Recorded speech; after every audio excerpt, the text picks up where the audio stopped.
Selamat hari Minggu, jemaat yang terkasih dalam Tuhan Yesus Kristus. Minggu ini, tanggal 26 Juli 2020, kita melakukan ibadah Minggu bersama keluarga secara online. Ibadah online kali ini dilayani oleh Pendeta Guntur Wibisono. Marilah kita menyiapkan hati untuk memasuki peribadahan ini.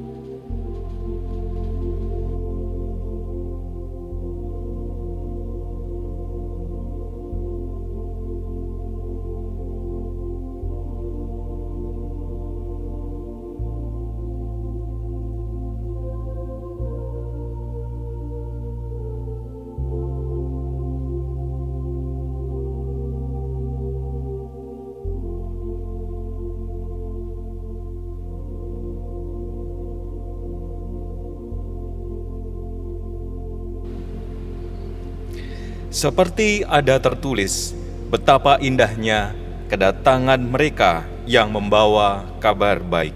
Roma 10 ayat 15b. Jemaat dimohon berdiri, kita akan pujikan dari Kidung Jemaat 17, bait 1 dan 7. Tuhan Allah hadir.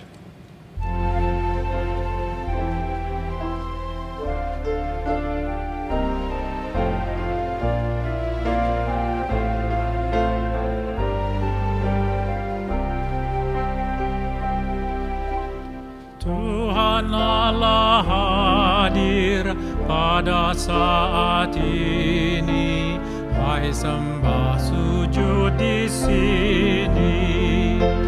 Diam dengan hormat, tubuh serta jiwa, tunduklah menghadap Dia. Marilah umatnya, hatimu serahkan dalam kerendahan.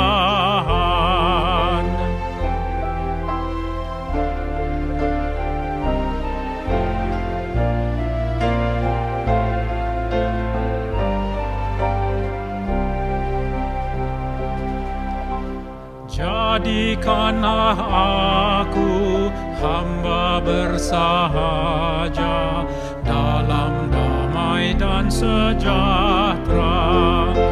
Sucikanlah aku agar kau ku pandang dalam roh dan kebenaran. Arahku padamu, wajahmu ku cari kini dan abadi.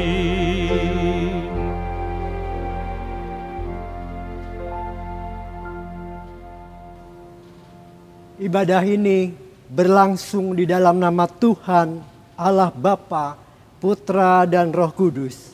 Damai dan kasih Tuhan beserta saudara dimanapun saudara berada. Amin.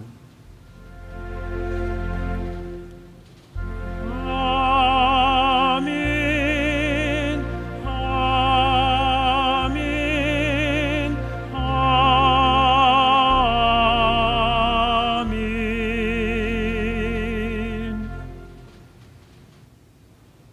Tema ibadah Minggu hari ini adalah Duta Kerajaan Allah.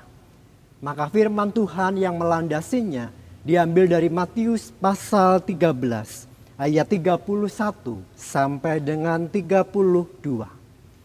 Yesus membentangkan suatu perumpamaan lain lagi kepada mereka, katanya, hal kerajaan sorga itu seumpama biji sesawi yang diambil dan ditaburkan orang di ladangnya. Memang biji itu yang paling kecil dari segala jenis benih. Tetapi apabila sudah tumbuh, sesawi itu lebih besar daripada sayuran yang lain, bahkan menjadi pohon, sehingga burung-burung di udara datang bersarang pada cabang-cabangnya.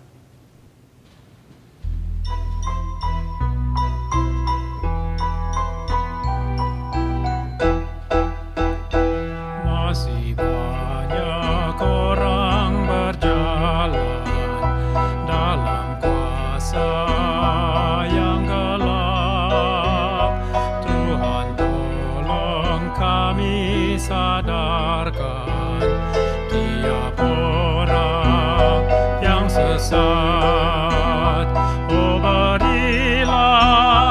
keselamatan pada orang yang kau tebus, agar mereka mendapatkan perjanjian-Mu yang kudus.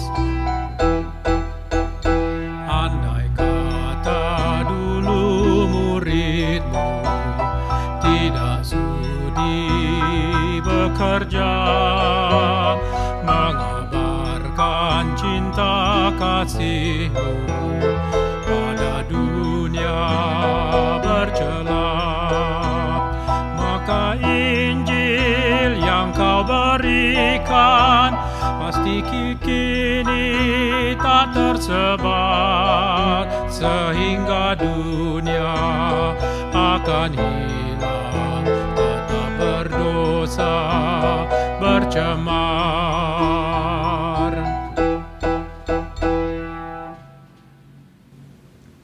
Kita berdoa.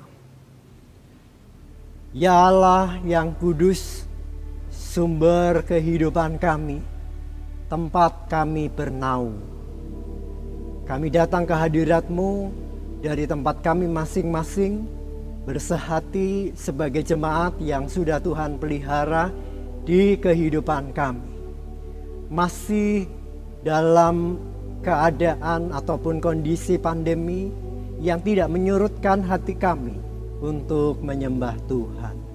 Maka jadikanlah setiap kami, gereja yang hidup di tempat kami masing-masing, sebagai gereja-gereja Kristus. Kami sungguh menyadari Tuhan bahwa kami kurang mampu menampakkan diri kami sebagai duta kerajaan Allah. Maka biarlah Engkau teguhkan kami, supaya dengan peneguhan-Mu kami makin mantap melangkah dan terus menebarkan firman Tuhan dan memberitakan hal kerajaan surga. Sifat-sifat damai dan sejahtera itu boleh hinggap di setiap hati orang yang kami jumpai. Kami berdoa hanya di dalam nama Yesus Kristus. Amin.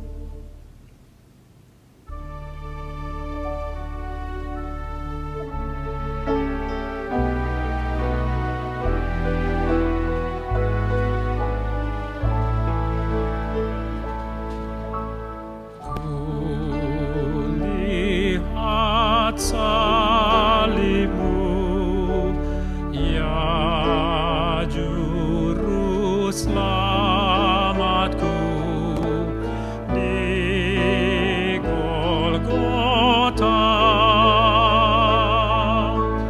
Terimalah doaku, hapuskan dosaku. Akulah milik-Mu selamanya.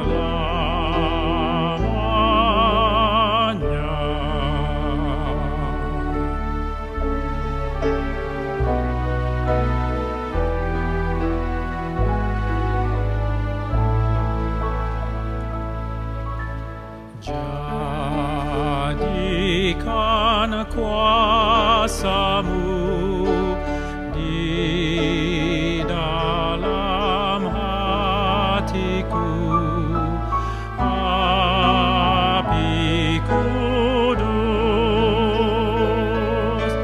kasih salib-Mu lah sumber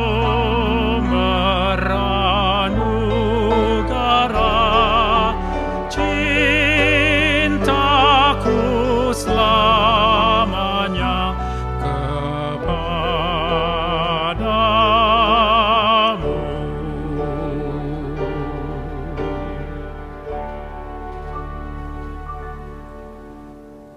Saudaraku, sungguh kita berbahagia karena kita terus-menerus mendapatkan anugerah pengampunan dosa.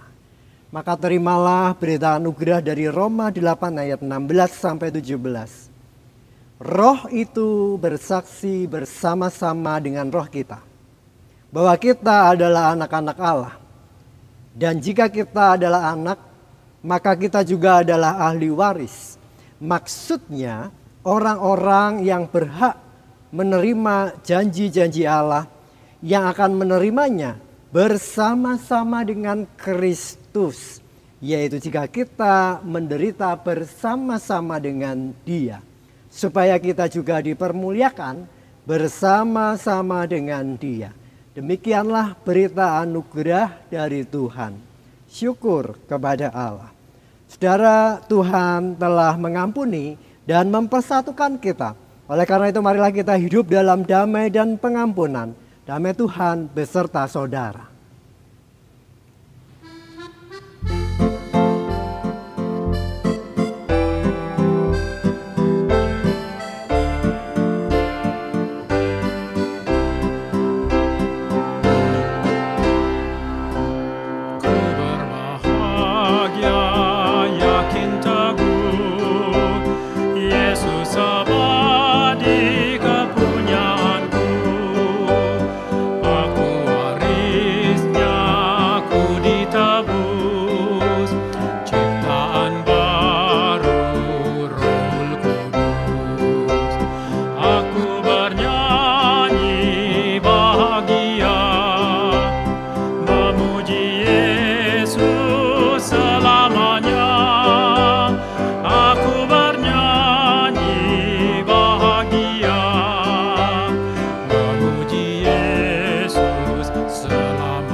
Kita persiapkan diri kita untuk mendengar sabda Tuhan. Kita berdoa. Tiba saatnya ya Allah Roh Kudus, Engkau membuka perbendaharaan sorgawi bagi kami. Dan kami boleh terus mengasah mata batin kami untuk melihat ada begitu banyak harta sorgawi di kehidupan kami. Asahlah kami dengan firman-Mu, dekaplah kami dengan Roh-Mu yang kudus, supaya kami mampu mendengar sabda-Mu. Kami berdoa di dalam nama Yesus Kristus. Amin. Taburlah benih di tanah yang baik, maka ia akan bertumbuh dan berbuah banyak. Oleh karena itu saudara, terimalah firman Tuhan dalam Matius pasal 13 ayat 31 sampai dengan 33. Lalu dilanjutkan ayat 44 sampai dengan 52 seperti yang diceritakan dalam video berikut ini. Yesus membentangkan suatu perumpamaan lain lagi kepada mereka. Katanya, hal kerajaan sorga itu seumpama biji sesawi yang diambil dan ditaburkan orang di ladangnya. Memang biji itu yang paling kecil dari segala jenis benih, tetapi apabila sudah tumbuh, sesawi itu lebih besar daripada sayuran yang lain, bahkan menjadi pohon, sehingga burung-burung di udara datang bersarang pada cabang-cabangnya. Dan ia menceritakan perumpamaan ini juga kepada mereka. Hal kerajaan sorga itu seumpama ragi yang diambil seorang perempuan dan diadukkan ke dalam tepung terigu 3 sukat sampai khamir seluruhnya. Hal kerajaan sorga itu seumpama harta yang terpendam di ladang, yang ditemukan orang lalu dipendamkannya lagi. Oleh sebab sukacitanya, pergilah ia menjual seluruh miliknya, lalu membeli ladang itu. Demikian pula hal kerajaan sorga itu seumpama seorang pedagang yang mencari mutiara yang indah. Setelah ditemukannya mutiara yang sangat berharga, ia pun pergi menjual seluruh miliknya, lalu membeli mutiara itu. Demikian pula hal kerajaan sorga itu seumpama pukat yang dilabuhkan di laut, lalu mengumpulkan berbagai-bagai jenis ikan. Setelah penuh, pukat itu pun diseret orang ke pantai. Lalu duduklah mereka dan mengumpulkan ikan yang baik ke dalam pasu, dan ikan yang tidak baik mereka buang. Demikianlah juga pada akhir zaman. Malaikat-malaikat akan datang memisahkan orang jahat dari orang benar, lalu mencampakkan orang jahat ke dalam dapur api. Di sanalah akan terdapat ratapan dan kertakan gigi. Mengertikah kamu semuanya itu? Mereka menjawab, Ya, kami mengerti. maka berkatalah Yesus kepada mereka, Karena itu, setiap ahli Taurat yang menerima pelajaran dari hal kerajaan sorga itu, seumpama tuan rumah yang mengeluarkan harta yang baru dan yang lama dari perbendaharaannya. Demikianlah Injil Yesus Kristus. Yang berbahagia adalah setiap kita yang mau mendengarkan firman Allah, memelihara dalam hatinya, lalu dengan sukacita melakukannya. Haleluya. Haleluya, haleluya, haleluya.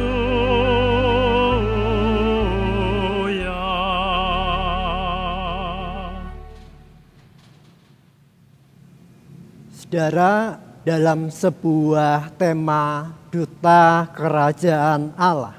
Kalau kita menjadi duta kerajaan Allah, maka logikanya kita juga harus hidup sebagai warga kerajaan sorga atau kerajaan Allah. Saya mau mengajak kita untuk flashback ketika saya dulu sekolah minggu, saudara-saudara. Saya diajari doa Bapa kami dan rasanya ada sebuah formula yang sulit dan cukup berat untuk saya hayati, khususnya di bagian datanglah kerajaanmu di bumi seperti di sorga. Sekali lagi, datanglah kerajaanmu di bumi seperti di sorga.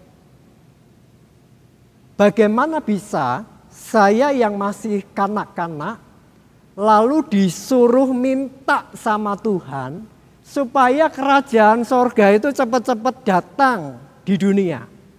Dan ditambah lagi para guru sekolah minggu yang tulus dan baik hati itu lalu mengajak kami semua untuk mengimajinasikan bagaimana sorga itu. Oh, kalau di sorga itu pakai baju putih, suasananya indah, berkilau-kilauan dalam kemuliaan Allah. Ya sih. Lalu saya mikir, saudara-saudara,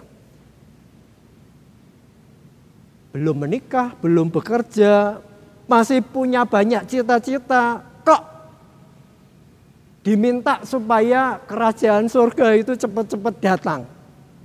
Karena saya percaya juga saudara tahu benar, kalau sampai ke surga itu kan lewat dua pintu. Kematian atau Yesus langsung datang lagi ke dunia. Itu yang kedua. Lah siapa yang mau, saudara-saudara?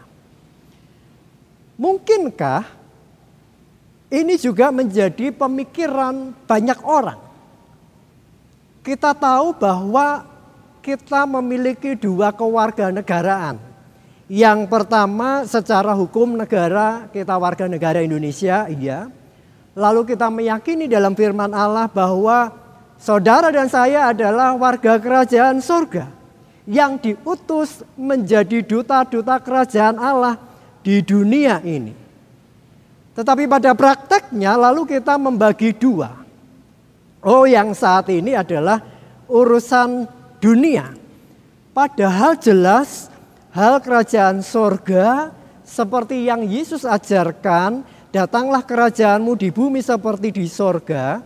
Kecuali kita memohon, berharap, dan rindu akan datangnya kerajaan sorga kelak. Hari ini kita juga diundang untuk mendatangkan suasana kerajaan sorga itu.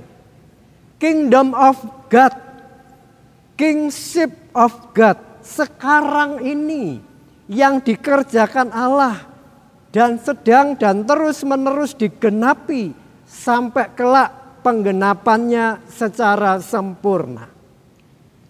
Nah, pendek kata, saudara-saudara, dalam hal mendatangkan kerajaan Allah sebagai duta-duta kerajaan Allah, tidaklah hanya berhenti ketika kita berdoa dalam pemahaman ritual doa yang kita kenal, tetapi juga dalam keseharian, dalam hidup sehari-hari. Kita mestinya menggunakan norma-norma, menggunakan prinsip-prinsip kerajaan Allah yang menampakkan bahwa diri kita dan saudara memang duta-duta kerajaan Allah. Apakah itu rumit? Mari kita lihat apa yang Tuhan Yesus tuturkan. Tuhan Yesus mengawali pesannya dengan begini. Hal kerajaan sorga seumpama. Perhatikan, ada biji sesawi, ragi, lalu bicara soal harta, dalam konteks harta karun, lalu mutiara. Hal kerajaan surga seumpama hal-hal yang ada di dalam keseharian, yang dikenal oleh banyak orang. Maka dalam closing perikop kita ketika Yesus bertanya pada murid-muridnya, apakah engkau mengerti? Ya mengerti. Karena itu hal-hal yang dicontohkan oleh Yesus adalah hal-hal yang sehari-hari. Nah, maka mari kita langsung masuk pada perumpamaan-perumpamaan yang Tuhan Yesus tuturkan. Ada 3 bagian besar, saudara. Bagian pertama dan kedua ada perumpamaan yang mirip-mirip. Nah, para penafsir setuju bahwa perumpamaan itu adalah seringkali disebut sebagai perumpamaan kembar. Mari kita mulai di bagian yang pertama. Tentang biji sesawi. Besarnya hanya 1 milimeter. Lalu bertumbuh menjadi pohon yang besar. Tidak hanya kuat tetapi juga menjadi pelindung bagi yang ada di sekitarnya. Burung-burung hinggap berteduh di sana. Pesannya dalam hal prinsip kerajaan Allah adalah begini. Biarlah tampak kecil pada mulanya, lalu terus-meneruslah berprogres, terus-meneruslah bertumbuh menjadi besar. Bukan lalu besar dan egois, tapi mengayomi, melindungi, berdampak positif, berguna, memberi manfaat. Ya, toh karena kita kan duta. Dan itu sejajar dengan nasihat Paulus. Jangan engkau dianggap muda, dipandang sebelah mata. Tetapi tidak hanya verbal, mesti dengan karya. Nah, kembarannya adalah tentang ragi yang sesendok, yang secuil, tetapi berdampak untuk adonan roti. Menjadikan roti ini empuk, teksturnya lembut, mengembang, gurih, maknyus untuk dinikmati. Tapi saudara ingat bahwa menjadi ragi itu mesti diaduk-aduk, dicampur, bahkan mungkin dibanting-banting. Inilah yang menjadi undangan saudara dan saya. Menjadi ragi bukan duri yang merusak, yang memecah belah. Dan inilah prinsip kerajaan surga. Nah, lalu pertanyaannya bagaimana kalau biji sesawi itu tidak dapat tumbuh? Bagaimana pula kalau ragi itu rusak? Ketika biji sesawi ini tidak bertumbuh, dia mengalami belenggu masa lalu yang kelam, pahit, hidupnya penuh dengan kekerasan, bullying, pelecehan dan sebagainya. Maka biji ini akan di level yang sama. Terus menerus ada di situ. Maka kita juga dipanggil menjadi ragi. Kita diundang untuk inklusif, lawannya eksklusif. Terbuka, hangat, sesuatu yang tidak murah. Ketika di zaman ini kita harus mengedepankan hospitalitas untuk mencari jiwa-jiwa yang terbelenggu, baik karena masa lalu, baik karena luka-luka batin. Nah, kalau biji sawi itu membiarkan dirinya digencet terus-menerus, atau kalau ragi itu membiarkan dirinya menjadi rusak, bagaimana dengan pertumbuhannya? Bagaimana pula dengan rotinya? Maka hal yang kedua, saudara, apakah untuk menjadi biji sesawi yang tumbuh kembang dengan baik, apakah menjadi ragi dapat terwujud atas upaya manusia sendiri? Sekali-kali tidak, tanpa Yesus. Tanpa Allah. Kita ingat tentang kingdom of God, kingship of God. Artinya iman kita mesti memahami bagaimana Allah meraja di kehidupan kita. Allah yang di surga juga bisa kita rasakan di bumi ini. Life in life, di hidup yang sekarang.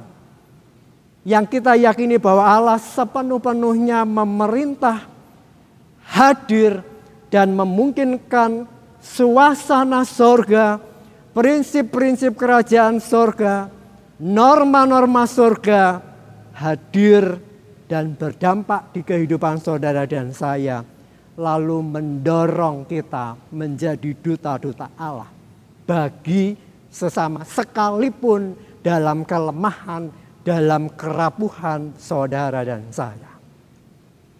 Nah, sehingga bagian besar yang kedua tentang perumpamaan kembar yang kedua adalah mengenai harta terpendam dan mutiara. Tentu mutiara yang high quality. Saudara, hal biasa di zaman itu seorang dapat menemukan harta karun di mana saja. Uniknya dalam perumpamaan Yesus, si penemu ini hanyalah pekerja upahan, dia bukan orang kaya. Lalu ketika dipercaya mengelola sebuah lahan, ketika dia menggali lahan itu, dia menemukan harta karun. Lalu dia pendam kembali. Harta karun ini sangat besar kemungkinan bukan pemiliknya, bukanlah si pemilik lahan itu. Harta karun ini bukan dimiliki oleh owner pemilik lahan.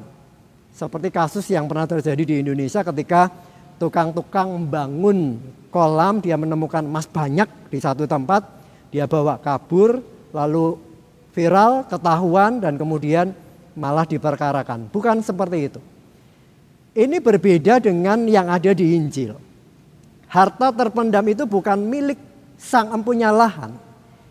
Konon menurut para arkeolog, benda-benda berharga ketika perang kan yang paling aman disimpan di dalam tanah, dipendam. Sampai nanti satu ketika kalau sudah aman, dia akan gali lagi, ambil lagi. Nah, persoalannya generasi sudah berganti, owner sudah berganti, ya sudah harta itu diam di situ. Lalu ditemukan oleh salah satu, salah dua pengerja. Nah, menarik saudara-saudara bahwa sang pengerja yang bukan orang kaya ini lalu menghimpun segala kekuatan, mencari pinjaman, mencari dana, pokoknya berupaya supaya dia bisa beli lahan itu. Lahan di mana di tengah-tengahnya ada harta karun, harta terpendam. Nah, masalahnya kita kan bicara soal poin yang mau dicapai dalam pesan Yesus. Poinnya apa, saudara-saudara? Setengah mati ia kumpulkan uang. Ada upaya keras sedapat mungkin sampai limit supaya lahan itu bisa terbeli. Bukankah ini bicara mengenai value, nilai? Pun demikian mutiara-mutiara yang high quality. Hanya mata orang yang terlatih sajalah yang bisa mengerti bahwa benda itu punya value yang tinggi. Sehingga pesan firman Tuhan juga mengingatkan, mari kita terus menerus mengasah mata batin kita. Sehingga kita tahu mana yang high quality, mana yang tidak berkelas di kehidupan kita.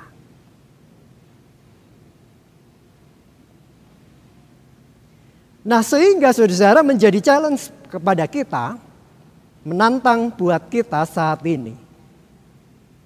Manakah yang menjadi kemelekatan di kehidupan kita? Apa yang paling berharga di kehidupan kita? Hartakah, status, jabatan, aktualisasi diri, pengakuan diri, ini loh saya. Dan apakah itu menjamin kehidupan yang abadi nanti? Rasanya tidak. Pendek kata, meskipun itu diperlukan di kehidupan kita, sifatnya kan adalah sebagai sarana pendukung. Yang paling tinggi value-nya, yang paling tinggi nilainya adalah kerajaan sorga itu sendiri. Nah, maka kita mengerti, kita diajari dua prinsip. Yang pertama, bagaimana kita bersukacita untuk melepaskan segala kemelekatan kita. Apa yang menurut dunia ini mulia, berharga, seperti Paulus juga pernah mengatakan, itu hanyalah sampah. Tetapi yang kedua adalah bagaimana kita memiliki daya juang. Seperti pengerja yang menemukan harta karun tadi. Bagaimana kita mencari apa yang sungguh-sungguh berharga. Tentu dalam konteks hidup yang lurus, hidup yang tulus.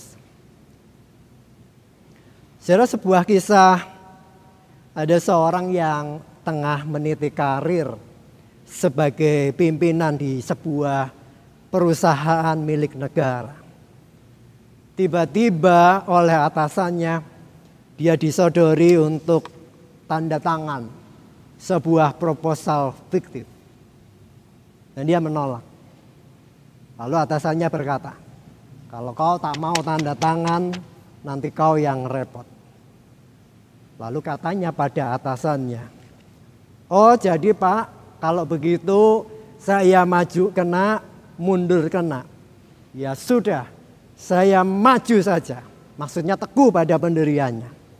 Sekalian saya maju biar ambiar. Tuturnya pada atasannya. Saudara, apa yang terjadi kemudian? Bukan dia yang terjungkal, tetapi atasannya yang tidak jujur itu. Orang ini mampu mempertahankan harga atau harta berharga dalam dirinya. Apa saudara? Integritas. Bahkan ketika beberapa anak buahnya yang bukan seiman dengannya tersendat karirnya, dia coba angkat, dia coba tolong, dia coba promosikan. Saudara, orang ini tidak hanya berupaya mendapatkan nilai, harta kehidupan yang sejati. Ia juga menjadi ragi. Ia ikut dibanting-banting dalam adonan supaya menjadi kalis. Sekaligus ia menjadi biji sesawi yang terus menjulang tinggi. Maka yang ketiga atau yang terakhir adalah tentang pukat. Jaring yang besar dan talinya panjang. Saudara, tentang pukat ini ada dua dimensi yang kita bisa pahami. Yang pertama, gambaran di mana hari penghakiman. Ikan yang baik dan yang tidak baik dipisahkan. Seperti memisahkan kambing domba. Tetapi juga dimensi sekarang. Yang berkualitas, yang kompeten, terus diberkati. Yang belum dirilis, dilepas lagi, dilatih lagi karena kurang bernilai. Ini mengingatkan buat saudara dan saya untuk mengevaluasi diri. Juga bolehlah kita mengevaluasi sesama. Karena kita berada dalam satu pukat, dalam relasi yang tidak terhindarkan. Mungkin ada sedikit iritasi, ya. Tetapi percayalah, bisa menghasilkan di dalamnya sebuah mutiara yang indah. Itu artinya di dalam satu pukat yang sama, apapun, siapapun, bagaimanapun orang yang kita jumpai, kita tidak boleh ada penyesalan. Kenapa sih aku dilahirkan di keluarga sederhana? Kenapa aku ditempatkan di tempat yang mengerikan? Orang-orangnya penuh dengan kritik, orang-orangnya penuh dengan intrik, menjatuhkan seperti pimpinan tadi. Kenapa ya? Dan seterusnya. Saudaraku, di dalam pukat yang Tuhan kehendaki itulah kita diminta untuk mengevaluasi, tetapi juga sekaligus menyemangati, mendoakan. Jangan sampai ada semangat saling melukai, lebih lagi menghancurkan. Memang tidak mudah, perlu adaptasi. Kadang-kadang ketika saudara dan saya terluka, kita perlu sejenak undur sedikit, karantina. Tetapi lalu berdamai dengan luka itu, berdamai dengan sesama, lalu kembali bersemi, berdampak. Bagi roti ketika kita menjadi ragi, dan bertumbuh ketika kita menjadi biji sesawi. Hari ini kita diingatkan jangan pernah kita mau dibonsai karena luka-luka masa lalu. Mari kita cek isi kepala kita. Apakah dipenuhi pikiran orang lain atau dipenuhi dengan relasi kita, diri kita, spiritualitas kita sama Tuhan. Yang lain, yang negatif dibuang. Jangan jadi beban. Jangan mau jadi bonsai, saudara-saudara. Teruslah bertumbuh dengan hal-hal yang baik, hal-hal yang bijak. Jadilah pribadi-pribadi yang otentik, bertumbuh dan menjadi tempat berteduh. Ketika hidup ini seperti dalam pukat, adalah dalam relasi yang memang tidak bisa dihindari. Mari kita belajar menjadi pribadi-pribadi yang rendah hati dan mau berbagi pada sesama. Menjadi pribadi-pribadi bagai ragi yang turut merasakan hidup yang berat, dibanting, ditempa, tetapi lalu menjadi berdampak, melembutkan. Maka menjadi panggilan kita sebagai duta-duta kerajaan surga. Marilah kita wujudkan prinsip kerajaan Allah dengan terus-menerus rendah hati. Meski berpotensi besar, tetaplah merasa kecil, sederhana, tetapi terus bertumbuh kembang dan berdampak.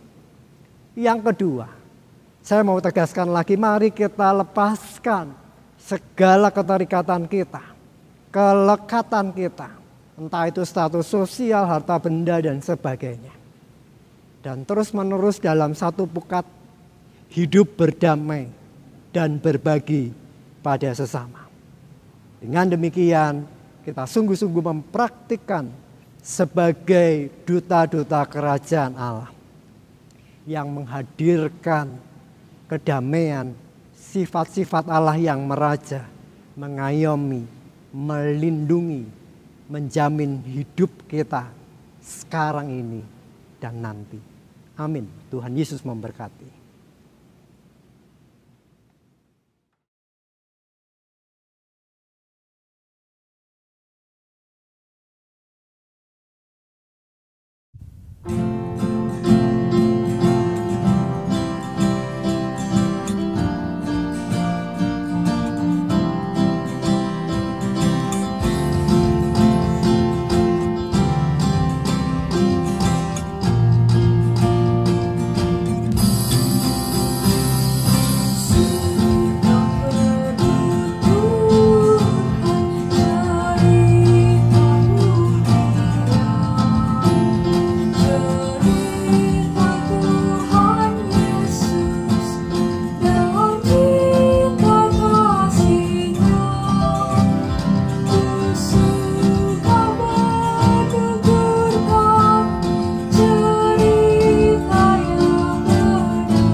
marilah kita bersama umat Allah di masa lalu, masa kini, dan masa depan mengingat iman pada baptisan kita menurut pengakuan iman rasuli.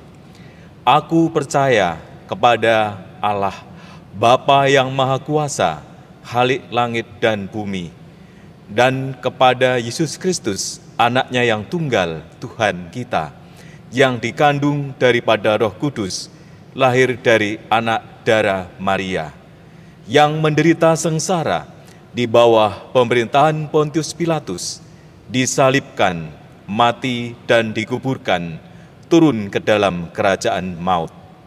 Pada hari yang ketiga, bangkit pula dari antara orang mati, naik ke surga, duduk di sebelah kanan Allah, Bapa yang Maha Kuasa, dan dari sana ia akan datang untuk menghakimi orang yang hidup dan yang mati. Aku percaya kepada Roh Kudus, gereja yang kudus dan am, persekutuan orang kudus, pengampunan dosa, kebangkitan orang mati, dan hidup yang kekal. Amin. Kita naikkan syafaat kita berdoa. Allah, Raja di atas segala raja, yang terus kami rindukan, segala kedamaian dan kerajaan-Mu hadir dan pada saatnya akan tergenapi kelak. Kami sungguh bersyukur karena kami kembali diasah segala mata batin kami untuk mendapatkan harta surga, lalu menjadi duta-duta Tuhan, menolong setiap sesama yang kami jumpai untuk juga menemukan harta surgawi itu. Kau tahu Tuhan, ini segala hal yang tidak mudah bagi kami. Memberitakan kabar baik dan Injil, harta surgawi di tengah-tengah pandemi. Tapi kami percaya bahwa setiap yang Tuhan katakan melalui media online seperti saat ini boleh tersebar kemana-mana. Dan nama Yesus terus dimuliakan, sehingga banyak orang mendapatkan harta surgawi itu. Bapa, dalam keharuan dan kegembiraan kami, karena segala sifat kerajaan Allah juga hadir di dunia ini, kami boleh berdoa untuk negeri kami dan juga dunia ini yang terus-menerus berjuang untuk mengatasi pandemi ini. Tuhan berkati setiap medis dan para medis. Tuhan berkati untuk setiap rumah sakit. Tuhan berkati untuk setiap masyarakat anak bangsa, supaya terus kooperatif bergandeng tangan mengatasi pandemi ini. Kami mengingat keluarga-keluarga anak-anak-Mu dimanapun berada, yang juga bersama-sama keluarga mereka di rumah. Dalam keberagaman mereka yang tadinya beraktivitas di beda tempat, sekarang mereka terus-menerus ada di rumah. Kiranya Tuhan juga menolong hikmat-hikmat Tuhan, memampukan mereka dan kami untuk makin lebih bekerja keras, makin lebih menunjukkan kreativitas dan menjadi generasi yang tetap unggul di dalam Tuhan. Kami juga berdoa bagi saudara-saudara kami yang mengalami krisis siapapun mereka. Tuhan tolonglah mereka sebagai gereja Tuhan yang terbuka hangat bagi sesama. Kami juga rindu dipanggil untuk menjadi duta-duta Tuhan, menjadi alat bagi Tuhan, bagi kemuliaan Tuhan buat mereka. Bapa, Kau tahu segala pergumulan kami untuk studi anak-anak kami, dan setiap warga yang sedang sakit.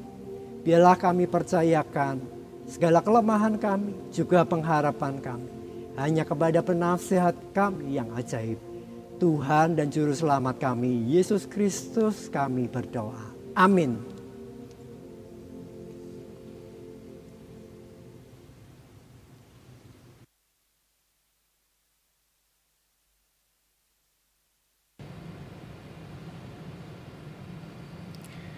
Kepada jemaat diberikan kesempatan untuk menyampaikan persembahan syukurnya dengan mengingat firman Tuhan dalam Mazmur 147 ayat 7. Bernyanyilah bagi Tuhan dengan nyanyian syukur, Bermazmurlah bagi Allah kita dengan kecapi. Nyanyian persembahan dari Kidung Jemaat 292, Tabuh Gendang.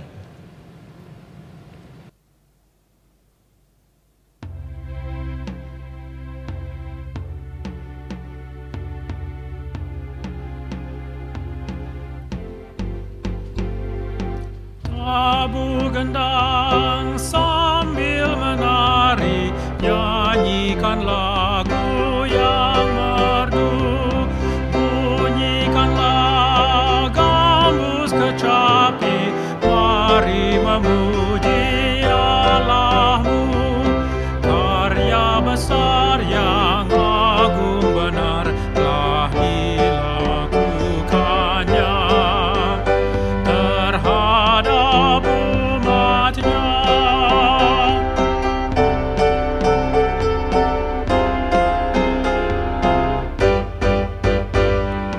Israel pun atas berkat-Nya riang gembira bermazmur, ikut serta kita percaya dan kepada-Nya bersyukur. Tuhanlah baik, kasih-Nya ajaib, kekal selamanya. Terpuji namanya.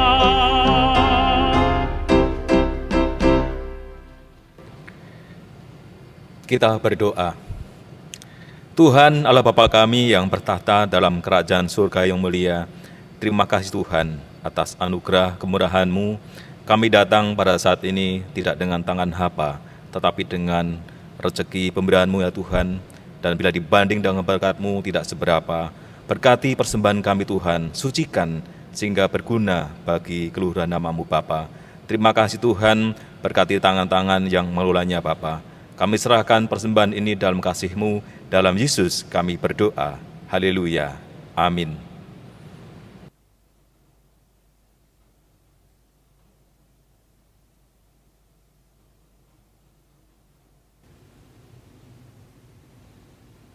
Saudara terkasih, kita diutus untuk terus mewartakan kasih-Nya, membawa kabar baik kepada setiap orang, dan menjadi duta kerajaan.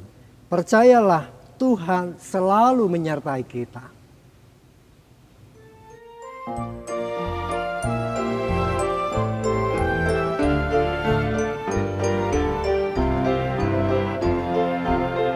Jika padaku ditanyakan apa akan ku beritakan pada dunia yang penuh penderitaan, kan ku sampaikan kabar baik pada orang-orang miskin, pembebasan bagi orang yang ditawan, yang buta dapat penglihatan, yang tertindas dibebaskan. Sungguh tahun rahmat Tuhan sudah tiba, kerajaan Allah penuh kurnia, itu berita bagi isi dunia.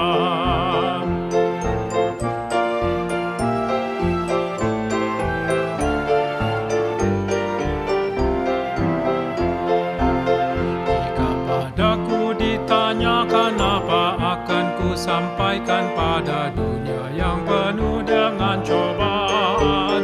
Aku bersaksi dengan kata tapi juga dengan karya menyampaikan kasih Allah yang sejati. Telah tersedia bagi kita pengampunan dan anugerah keselamatan dalam Kristus Puteranya. Kerajaan Allah penuh kurnia, itu berita bagi isi dunia.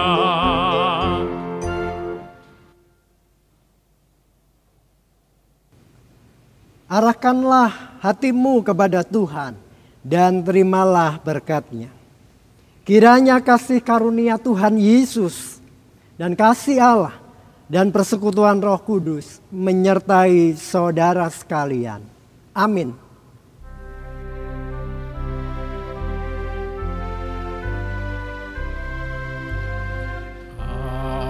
Haleluya, haleluya,